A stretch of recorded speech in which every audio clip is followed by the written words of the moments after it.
जी हां, सुशांत सिंह राजपूत मौत मामले की आरोपी रिया चक्रवर्ती अब कभी भी गिरफ्तार हो सकती हैं। रिया चक्रवर्ती के अलावा और भी कई लोगों के खिलाफ पटना पुलिस की जांच टीम ने सबूतों की मोटी फाइल तैयार कर ली है, जिसके आधार पर वारंट लेकर रिया को गिरफ्तार करने की कोशिशें तेज हो सकती हैं।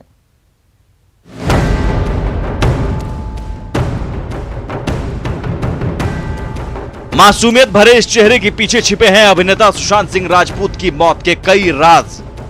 अब इस राज से पर्दा उठने वाला है, जिससे न सिर्फ रिया बल्कि कई और चेहरे भी बेनकाब हो सकते हैं। पटना पुलिस के डर से भाग रही रिया अब ज्यादा दिन तक भाग नहीं पाएंगी, क्योंकि रिया चक्रवर्ती के खिलाफ जारी हो सकता है गिरफ्तारी वारंट। पटना पुलिस ने रिया चक्रवर्ती ही नहीं, कई लोगों के खिलाफ सबूतों की मोटी फाइल तैयार की है, जिसके आधार पर रिया की गिरफ्तारी के लिए कोर्ट में वारंट की अर्जी दी जा सकती है। आप भी जानिए वो कौन कौन से सबूत हैं जिसके आधार पर रिया सलाखों के पीछे पहुंच सकती है। सबूत नंबर 1, सुशांत के तीनों बैंकों के अकाउंट स्टेटमेंट। सबूत नंबर 2, यूपीआई पेमेंट का स्टेटमेंट। सबूत नंबर 3, चार्टेड अकाउंटेंट के लेजर बैलेंस की कॉपी। सबूत नंबर 4, करीब 48 पन्ने में रिया सुशांत के बीच बैंक अकाउंट से हुआ लेन देन। सबूत नंबर 5, 13 पन्नों में सुशांत और उनकी एक्स गर्लफ्रेंड अंकिता लोखंडे के बीच व्हाट्सएप पर बातचीत का स्क्रीनशॉट। सबूत नंबर 6 लोगों के रिकॉर्डेड बयान और एक प्रमुख गवाह से टेलीफोन पर हुई रिकॉर्डेड बातचीत। सुशांत मौत मामले के लिए जांच के लिए गई टीम में शामिल एक इंस्पेक्टर इन सबूतों के साथ पटना लौट सकते हैं। सूत्रों की माने तो डुमरा अंचल के इंस्पेक्टर मनोरंजन भारती को सबूतों के साथ मुंबई से पटना भेजा जाएगा, जिसके आधार पर पटना सिविल कोर्ट से आरोपियों की गिरफ्तारी और पूछताछ के लिए वारंट लिया जाएगा। वारंट लेने के बाद डीआईजी रैंक के अधिकारी को मुंबई भेजा जा सकता है। इसके लिए अभी 3 नामों पर चर्चा भी चल रही है। हालांकि सबसे बड़ी चुनौती पटना पुलिस के लिए मुंबई पुलिस का रवैया है।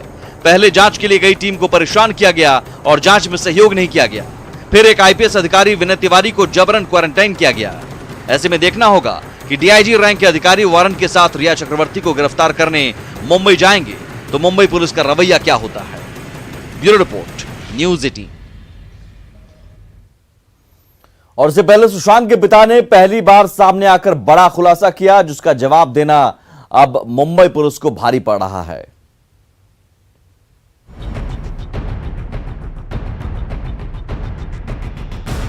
सुशांत सिंह राजपूत के पिता ने तोड़ी चुप्पी और अपने थाने में केस एफआईआर दर्ज की। बांद्रा पुलिस पर लगाए गंभीर आरोप। फरवरी को मैंने बांद्रा पुलिस को आगाह किया था कि मेरे बेटे सुशांत की जान को खतरा है। वीडियो जारी कर किया बड़ा खुलासा। 25 फरवरी को मैंने बांद्रा पुलिस को आगाह किया था कि मेरे बेटे सुशांत की जान को खतरा है।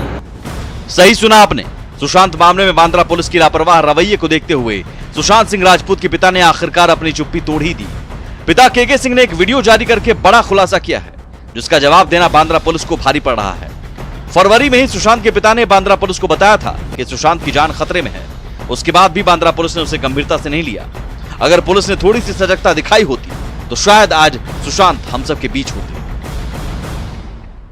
25 फरवरी में नामित लोगों के विरुद्ध एक्शन लेने को कहा, परंतु 40 दिन के बीत जाने के बाद भी उन्होंने कोई कार्रवाई नहीं की। हार होकर मैं पटना गया और अपने थाने में केस एफआईआर दर्ज की। पटना पुलिस तुरंत एक्शन में आई। आखिर मुंबई पुलिस के पास क्या मजबूरी थी कि सुशांत के परिवार को आगाह करने के बाद भी कोई कार्रवाई नहीं की। 19 और 25 फरवरी को आगाह करने के बाद भी मुंबई पुलिस ने कोई एक्शन क्यों नहीं लिया। मुंबई पुलिस ने 40 दिनों में कोई जांच क्यों नहीं की। बांद्रा के डीसीपी परमजीत सिंह दहिया ने व्हाट्सएप मैसेज क्यों अनदेखा किया। क्या मुंबई पुलिस किसी को बचाना चाहती थी? ये वो तमाम सवाल है जिसका जवाब देना मुंबई पुलिस को भारी पड़ रहा है। 16 तारीख को रिकॉर्ड किया गया था। हमारे पास स्टेटमेंट्स भी हैं और उस स्टेटमेंट में उन्होंने कोई शक व्यक्त नहीं किया था। हैरान करने वाली बात यह है कि जब मुंबई के पुलिस कमिश्नर ने प्रेस कॉन्फ्रेंस करके ये कहा कि सुशांत के परिवार का स्टेटमेंट मुंबई पुलिस ने दर्ज किया था, उन्होंने हत्या की आशंका नहीं जताई थी। लेकिन जब सुशांत के पिता केके सिंह का वीडियो जारी किया तो मामला और तूल पकड़ लिया। कंगना रनौत की टीम ने भी रिट्वीट करके भ्रष्ट सिस्टम पर सवाल खड़े कर दिए। उनके जो ब्रदर इन लॉ पुलिस में हैं श्री ओपी सिंह, उनकी प्रेजेंस में रिकॉर्ड किए गए थे।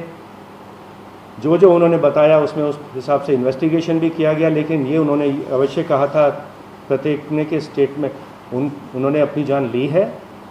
ना तो उन्होंने कोई मर्डर का आरोप किया, ना कोई उन्होंने सस्पिशन बताया और ना किसी व्यक्ति से उनकी शिकायत थी। इस प्रकार के बयान उन्होंने उस समय दिए थे।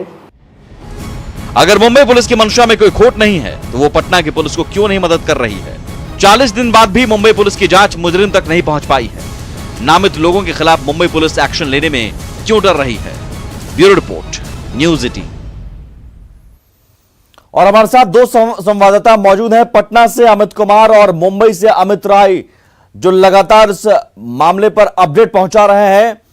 अमित, पटना से हम सबसे पहले अपडेट जानना चाहेंगे, क्योंकि पटना में अब हलचल तेज हो गई है जब से विनीत जो आईपीएस अधिकारी हैं विनीत तिवारी, उन्हें क्वारंटाइन किया गया है। बिहार पुलिस की रणनीति अब क्या हो सकती है आगे? देखिए सुमित, विनय तिवारी जो हैं उन्हें जब से क्वारंटाइन किया गया तब से पूरा पुलिस महकमा जो है वो जो है इस पूरे मामले को लेकर के काफी जो है एक्टिव है। कल खुद डीजीपी ने प्रेस से बात की, उन्होंने आपत्ति जताई। कल यहाँ पे पुलिस मुख्यालय में आला अधिकारियों की एक बैठक हुई जिसका नेतृत्व खुद डीजीपी कर रहे थे। इस बैठक में एडीजी मुख्यालय, ADG law and order, ADG आर्थिक अपराध इकाई के जो है वो शामिल थे, पटना आईजी थे, एसएसपी थे, सभी ने बैठक की। और उसके बाद डीजीपी ने जो मीडिया को जानकारी दी, जो बातचीत न्यूज़ 18 से भी की, उन्होंने सीधे तौर पे कहा कि ये बिल्कुल गलत हुआ है और इसका हम लोग आपत्ति जता रहे हैं, कड़ी आपत्ति जता रहे हैं। और पटना आईजी ने संजय कुमार सिंह ने जो है मुंबई पुलिस को और बीएमसी के जो अधिकारी हैं उनको एक पत्र भी लिखा है, आपत्ति पत्र लिखा है। और उसमें सीधे तौर पे उनके द्वारा जो बातें लिखी गई है वो ये कि इस तरह की कार्रवाई नहीं होनी चाहिए थी। ये आईपीएस अधिकारी हैं, पूरी सूचना दी गई थी। पटना एसएसपी ने पूरे मामले की जानकारी मुंबई पुलिस को दिया था, उसके बाद इस तरह की कार्रवाई क्यों की गई, इसका जवाब भी मांगा है पटना आईजी ने। बिहार पुलिस महकमे ने इसका जवाब मांगा है बीएमसी से और मुंबई पुलिस से। दूसरी बात जो है ये कि इस पूरे लेटर के जाने के बाद जो अंदर खाने से जो जानकारी मिल रही है, बिहार पुलिस के जो आला अधिकारी हैं उन्होंने जो जानकारी दी है कि बीएमसी के अधिकारियों ने बात किया है पटना आईजी से और पटना आईजी से बात करके उन्हें एक जवाब भी भेजा है जिसमें साफ तौर पे लिखा है कि हमारे यहाँ नियम है, बीएमसी का नियम है कि जो भी व्यक्ति अगर 1 सप्ताह से अधिक मुंबई में आता है, रुकता है, तो उसे क्वारंटाइन किया जाएगा और उसी के तहत ये की गई है कार्रवाई। लेकिन जब आईजी ने उनसे पूछा कि आप ये बताइए आपको किसने कहा कि ये 1 सप्ताह वहां रुकेंगे या 6 दिन रुकेंगे, 5 दिन रुकेंगे, ऐसी जानकारी किसने आपको साझा की, तो बीएमसी के अधिकारी इस पर खामोश हो गए, कुछ उनके पास जवाब नहीं था। जिसके बाद उन्होंने ये कहा कि अगर सिटी एसपी विनय तिवारी अगर देना चाहते हैं रिक्वेस्ट लेटर कि मैं जाना चाहता हूं बिहार, तो इस पर मैं पूरा विचार करूंगा और उन्हें वापस भेजा जा सकता है। और इस बात की जो जानकारी है मुंबई के जो सीपी हैं उन्होंने भी अपने प्रेस कॉन्फ्रेंस में दी थी। तो कहीं ना कहीं अब बैकफुट पे आता दिख रहा है मुंबई पुलिस और बीएमसी के जो अधिकारी हैं वो बैकफुट पे आते दिख रहे हैं। अब एक बड़ी बात की आज ये भी है कि डीआईजी रैंक के अधिकारी जा सकते हैं मुंबई, वारंट अब वारंट के लिए अर्जी तक दी जा सकती है, सबूतों की चूंकि मोटी फाइल तैयार हो गई है।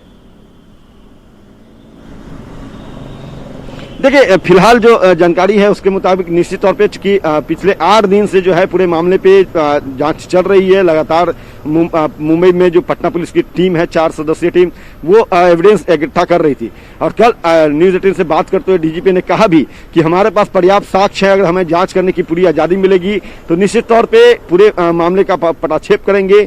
जो दाल में काला है उसको हम सामने लेकर के आएंगे और जो गुनहगार हैं उसे हम बख्शेंगे नहीं, वो कहीं भी होगा उसे हम ढूंढ निकालेंगे, उनको लाखों के पीछे पहुंचाएंगे। तो ये डीजीपी का जो है कहीं ना कहीं ये मनोबल जो है वो दिखा रहा था कि बिहार पुलिस के हाथ अहम साक्ष्य लगे हैं और उसी के आधार पर बिहार पुलिस अब रिया चक्रवर्ती से भी पूछताछ कर सकती है और पूछताछ के लिए वारंट जो है वो हासिल करेगी। निश्चित तौर पे चूंकि मामला पटना में दर्ज है तो पटना में आएंगे अधिकारी वापस या फिर यहाँ से कोई अधिकारी जाएंगे अंदर खाने की जो जानकारी है। डीआईजी रैंक के अधिकारी की जाने की जहां तक बात है तो निश्चित तौर पर चर्चा इस बात की काफी जोरों पे है कि डीआईजी जो है सबसे ऊपर नाम जो है विकास वैभव का है, उसके अलावा दूसरे और कई नाम हैं। लेकिन इनकी पुष्टि जो है कल जब हमने बात की यहाँ के डीआईजी से तो माफ कीजिएगा यहाँ डीजीपी से, तो उन्होंने साफ तौर पे कहा कि ऐसी अभी कोई स्ट्रेटजी हमने नहीं तैयार की है, जरूरत पड़ेगी तो निश्चित तौर पे अधिकारी जाएंगे क्योंकि हम इस पूरे मामले का पर्दाफाश करना चाहते हैं तो जिस स्तर से भी होगा हम निश्चित तौर पे छानबीन करवाएंगे और पूरे मामले को सामने अमित राय हमारे साथ जुड़े हुए हैं मुंबई से। अमित राय, वहां पर जो जांच टीम मौजूद है, जाहिर है विनीत तिवारी क्वारंटाइन किए गए हैं, लेकिन उससे पहले जो जांच टीम मौजूद थी, लगातार जांच कर रही थी, उनके पास पर्याप्त सबूत इकट्ठा हो चुके हैं जिसके आधार पर वारंट हासिल किया जा सकता है। देखिए, वारंट अभी निकालना जो है मुमकिन नहीं है, क्योंकि पहले आपको 161 के तहत जो है नोटिस देनी पड़ेगी रिया चक्रवर्ती को बुलाकर पूछताछ करने के लिए। जब तक आप पूछताछ नहीं करेंगे उसके बाद जो है वारंट की स्थिति आती है। पहले नोटिस दी जाएगी, उसके बाद अगर नहीं कुछ जवाब आया तो दूसरी नोटिस दी जाएगी। दूसरी नोटिस देने के बाद भी जवाब अगर आता है तो ठीक है, और अगर वहां से ऑब्जेक्शन आता है कि मैं कहीं फंसी हुई हूँ और मैं 2 दिन बाद आऊंगी या 3 दिन बाद आऊंगी, तो इस चीज को भी जो है बिहार पुलिस जो है देखेगी कि अगर वो अपने समय पे आ जाते हैं तो ठीक है। अगर कई बार बुलाने के बाद नहीं आते हैं तो उसके बाद जो है वारंट जो है जाहिर किया जा सकता है, क्योंकि सबकी निगाहें जो है वो कल 5 तारीख से है कि सुप्रीम कोर्ट जो है इस पूरे मामले में क्या कुछ सुनाता है। क्योंकि हमें डीजीपी गुप्तेश्वर पांडे को कई बार सुना, उन्होंने कहा कि शायद मुंबई पुलिस की नजर जो है 5 तारीख से है कि सुप्रीम कोर्ट क्या कुछ जजमेंट देता है। रहा सवाल जो है पूछताछ का, तो लगातार पूछताछ का दौर शुरू है। सिद्धार्थ पिठानी से भी फोन पे बातचीत हुई, क्योंकि सिद्धार्थ पिठानी इस समय हैदराबाद में है, मुंबई आना मुमकिन नहीं हो पा रहा था, तो फोन पे जो है बातचीत हुई। कई सारे सवालों के जवाब जो है बिहार पुलिस से कनेक्ट किए। देवेश से पूछताछ हुई। देवेश जो है वो सुशांत सिंह राजपूत का स्टाफर था, उसने वहां क्या क्या देखा, क्या पार्टी हुई थी कि नहीं थी, रिया से कैसे रिश्ते थे, वो सारी चीजों की जानकारी जो है बिहार पुलिस ने कलेक्ट की है। वहीं मैं आपको जानकारी दूं कि ईडी जो है जब से उन्होंने पीएमएलए का मामला दर्ज किया है, उनकी भी जांच जो है तेज हो गई है। बैंक से उन्होंने सारे स्टेटमेंट की कॉपी मंगाई है, किस तरह का ट्रांजेक्शन हुआ है उसकी कॉन्टेक्ट जो है लगातार किए जा रहे हैं बैंक के अधिकारियों से, और जहां जहां इनके अकाउंट थे, जैसे एचडीएफसी था, आईसीआईसीआई था, कोटक महिंद्रा बैंक था, वहां की जानकारी हासिल की जा रही है। और कल मैं बताऊं वो कई घंटे जो है संदीप श्रीधर जो सुशांत के सीए है, उनके दफ्तर में जाकर ईडी के अधिकारियों ने पूछताछ की है, क्योंकि इन्हें अपॉइंट जो है रिया के भाई ने ही किया था। लेकिन इन सब के बीच सवाल अमित ये है, बड़ा सवाल, रिया चक्रवर्ती कहाँ है? क्या वो गायब हो गई हैं, फरार हो गई हैं, पटना पुलिस से भाग रही है? पटना पुलिस क्या रिया चक्रवर्ती के पीछे है? रिया चक्रवर्ती को से पूछताछ के लिए कोशिश कर रही है? देखिए, इसमें 2-3 जवाब मैं आपको देना चाहूंगा। पहली चीज ये है कि कल मुंबई पुलिस कमिश्नर ने साफ कहा है कि रिया जो है मुंबई पुलिस से कोऑर्डिनेट कर रही है। कल दिन भर में जो है रिया चक्रवर्ती के वकील सतीश मानसिंह, उन्होंने 2 मैसेज जो है मीडिया में भेजा हुआ है। पहला मैसेज ये था कि लगातार हम मुंबई पुलिस का सहयोग करें, जब जब हमें बुलाया गया पूछताछ करें। अभी तक जो है बिहार पुलिस की तरफ से कोई नोटिस या सम्मन पूछताछ के लिए नहीं आया है रिया चक्रवर्ती के सामने, तो आप कैसे कह सकते हैं कि वो फरार है? फिर हमने देखा कि आज देर रात जो है उन्होंने एक मैसेज भेजा, उन्होंने साफ तौर पर कहा कि मुंबई पुलिस ने जब जब बुलाया है तब तब पूछताछ हुई। पहला मुंबई पुलिस ने बुलाया था यहाँ पे 18 जून 2020 को, तो वहां पे जाके लगभग 11.5 घंटे जो है रिया चक्रवर्ती से पूछताछ हुई। दूसरा जो मुंबई पुलिस ने बुलाया था उन्हें 17 जुलाई 2020 को, तो वहां पर भी जाके उन्होंने पूछताछ की है, और लगातार वो मुंबई में ही है, कहीं फरार नहीं है। लेकिन जब तक बिहार पुलिस जो है नोटिस या सम्मन नहीं भेजेगी तो आप कैसे कह सकते हैं कि वो गायब है? पहली चीज सतीश मानसिंह ने कही। दूसरी चीज कही कि उनके क्लाइंट ने जिस तरह से सुप्रीम कोर्ट में अर्जी दी है कि इस पूरे मामले को जो है मुंबई में स्थानांतरित किया जाए, तो इस पर जो है नजर है। तो मुंबई पुलिस, पटना पुलिस, रिया के वकील, यानी सबकी नजर जो है कल की सुनवाई पर टिकी हुई कि आखिरकार कल क्या होगा और सुप्रीम कोर्ट जो है इस पूरे मामले में क्या आदेश देता है। क्या वो आदेश देगा कि मुंबई पुलिस जांच करेगी या पटना पुलिस जांच करेगी, दोनों के सहयोग से जांच होगा, या मामला सीबीआई के पास जाएगा? तो ये कल का दिन जो है काफी महत्वपूर्ण है। तो अब दूसरी जो ईडी की पूछताछ होगी वो होगी रिया चक्रवर्ती के जो सीए है रितेश शाह, क्योंकि जो 2 कंपनियां यहाँ पे बनाई गई थी, उन 2 कंपनियों में से एक में जो है रिया डायरेक्टर थी, दूसरे में उसके भाई जो है वो डायरेक्टर थे। इन दोनों कंपनियों में जो है किस तरह से लेन देन हुआ था, क्योंकि पिता के सिंह ने कहा था कि 15 करोड़ का ट्रांजेक्शन हुआ था, कल मुंबई पुलिस से साफ इनकार कर दिया। उन्होंने कहा कि स्टेटमेंट जो हमने चेक किया इसमें कहीं भी जो है ट्रांसफर की बात नहीं आई है। लेकिन एक बात जरूर हुई थी उसमें कि उन्होंने कहा था कि 18 करोड़ रुपए सुशांत सिंह राजपूत के अकाउंट में थे, और इस वक्त 4-4.5 करोड़ रुपए। बिल्कुल, और यही बैंक स्टेटमेंट में जो लेन देन की बात है ये भी एक बड़ा सबूत है। और इन